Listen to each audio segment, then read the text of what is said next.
semua mampu bertanggung jawab, mengelola, mendesain, melaksanakan, dan melaporkan eksperimen uji protein.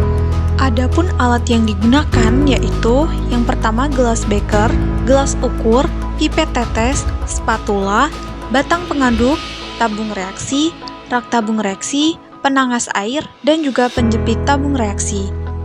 Untuk bahan yang digunakan, yang pertama sampel berupa susu, putih telur, kuning telur, tepung kacang, ikan patin, nasi, dan juga gelatin. Yang kedua, natrium hidroksida atau NaOH. Yang ketiga, asam nitrat, HNO3, Aquades, reagen Milon, dan asam asetat. Pertama yang dilakukan adalah uji biuret. Pertama, kita haluskan semua sampel yang akan digunakan dalam uji biuret. Lalu, tambahkan 1 ml NaOH 2,5 N ke dalam 3 ml larutan protein dan aduk. Kemudian, tambahkan setetes CuSO4 0,01 m, aduk. Jika tidak timbul warna, tambahkan lagi setetes atau 2 tetes CuSO4. Uji biuret diujikan untuk mengetahui adanya ikatan peptida pada protein. Reaksi positif uji biuret ini ditandai dengan adanya perubahan warna menjadi ungu pekat.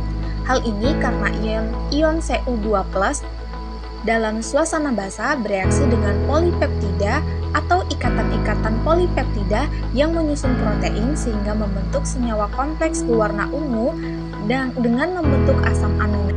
Uji yang kedua dilakukan adalah uji santo protein.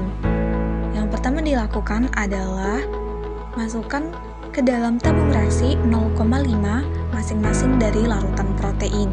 Kemudian tambahkan beberapa tetes HNO3 pekat, lalu amati warna larutan dan lihat apakah terbentuk cincin kuning pada larutan. Setelah itu dinginkan dengan hati-hati, lalu tambahkan 5 tetes 10 m NaOH untuk membuat larutan menjadi sangat basah. Uji santo protein digunakan untuk menunjukkan keberadaan gugus benzen pada sampel protein.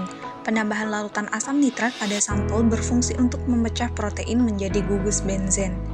Asam amino yang menunjukkan reaksi positif untuk uji ini adalah susu, gelatin, putih telur, kuning telur, tepung kacang, dan ikan patin. Untuk uji koagulasi, pertama tambahkan 2 tetes asam asetat 1 m ke dalam 5 ml larutan protein, kemudian letakkan ke dalam tabung dengan air mendidih selama 5 menit, ambil endapan dengan batang pengaduk, uji kelarutan endapan dalam air dan juga dalam reagen Milon.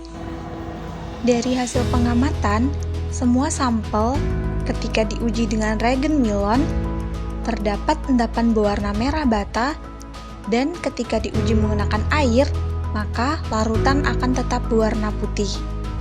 Kesimpulan, pertama, uji biuret sampel protein berupa susu, putih telur, tepung kacang, dan ikan memberikan hasil positif yang ditandai dengan perubahan warna pada larutan menjadi ungu. Hal ini menunjukkan bahwa sampel mengandung protein. Yang kedua, pada uji santo protein, sampel pada susu dan putih telur menghasilkan reaksi positif yang ditunjukkan dengan terbentuknya larutan berwarna kuning dan juga terbentuk cincin. Sedangkan pada sampel gelatin menunjukkan hasil negatif yang ditandai dengan tidak terbentuknya cincin. Pada uji koagulasi, sampel susu, putih telur, ikan, dan gelatin memberikan hasil positif yang ditunjukkan dengan terbentuknya endapan. Pada uji Milon, sampel susu, putih telur, dan ikan memberikan hasil positif dengan terbentuknya endapan berwarna merah bata. Sedangkan pada uji kelarutan dalam air, semua sampel membentuk endapan putih yang tidak larut.